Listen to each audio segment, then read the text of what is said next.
Guys, welcome back to my favorite segment of the show. This is Fun with Fountain Pens. Here's a house. Here's a door. Windows 1, 2, 3, 4. Ready to knock? Turn the lock. 10 school.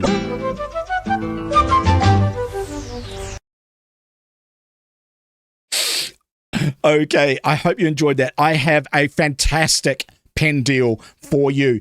Guys, you will know that I've been going on a lot about these Chinese copies of the Lamy Safari pen. That there are a whole bunch of them. You get them really inexpensively from China. Now, the Lamy Safari, it retails for about $50 or $60 here in New Zealand. And it's a very, very good pen. It's very popular with students because it's inexpensive and it's a wonderful pen.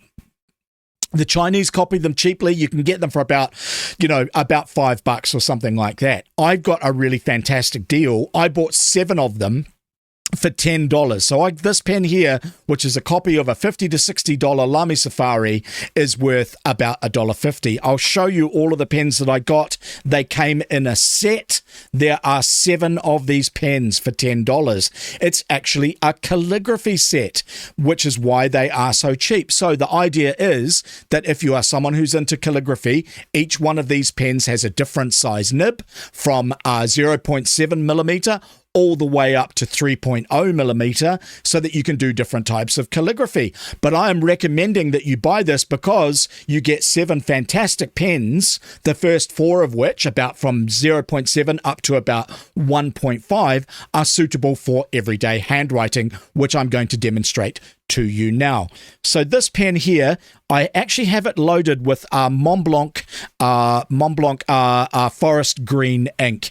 And this is just a really standard 1.5 stub. Now you can see with the line variation here, it's not a flex nib, just naturally, because it's really broad on the downstrokes and really thin on the cross strokes, gives your handwriting a natural character. And you can see if I do that again, you can see how broad the downstrokes are and you can see how thin the cross strokes are. So it just naturally gives your handwriting a certain amount of character. This pen is just like it. They come in a variety of colors. I think that there was sort of like a black one. I really like these demonstrator transparent ones so that you can see the ink sloshing around inside the barrel. I quite like the aesthetic of that, and I also like to be able to see the parts of the pen. This pen is in all other regards just like Lamy, except that it has, and how do you pronounce it?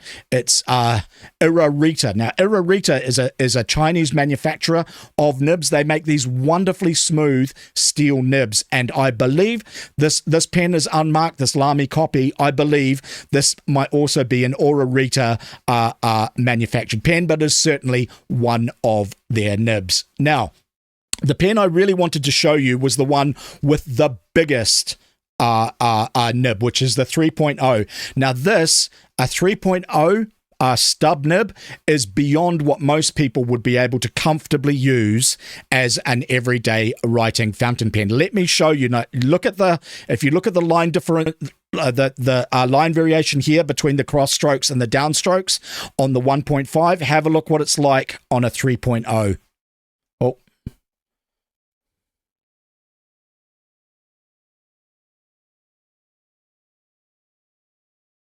Sorry guys, just a little bit of an ink flow issue. It's because I filled this pen. I think it's just dried a little bit. I might just need to use it a little bit to get it to flow. Okay, that's a little bit better. You can see how much ink this pen is laying down on the downstrokes, and how little on the cross strokes. That is as big as you would probably want to go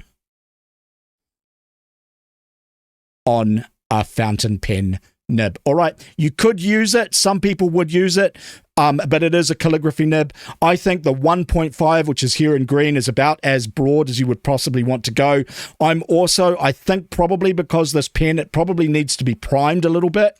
But the issue here is because it is so broad, it's trying to lay down more ink than the nib and the feed can possibly pick up with, to the point that I've actually just spilt some. All right, but you can sort of see the effect. And you can see that natural line variation. All right, coming to the ink. This ink is from Moonman, Majohn. I've reviewed some of their pens recently.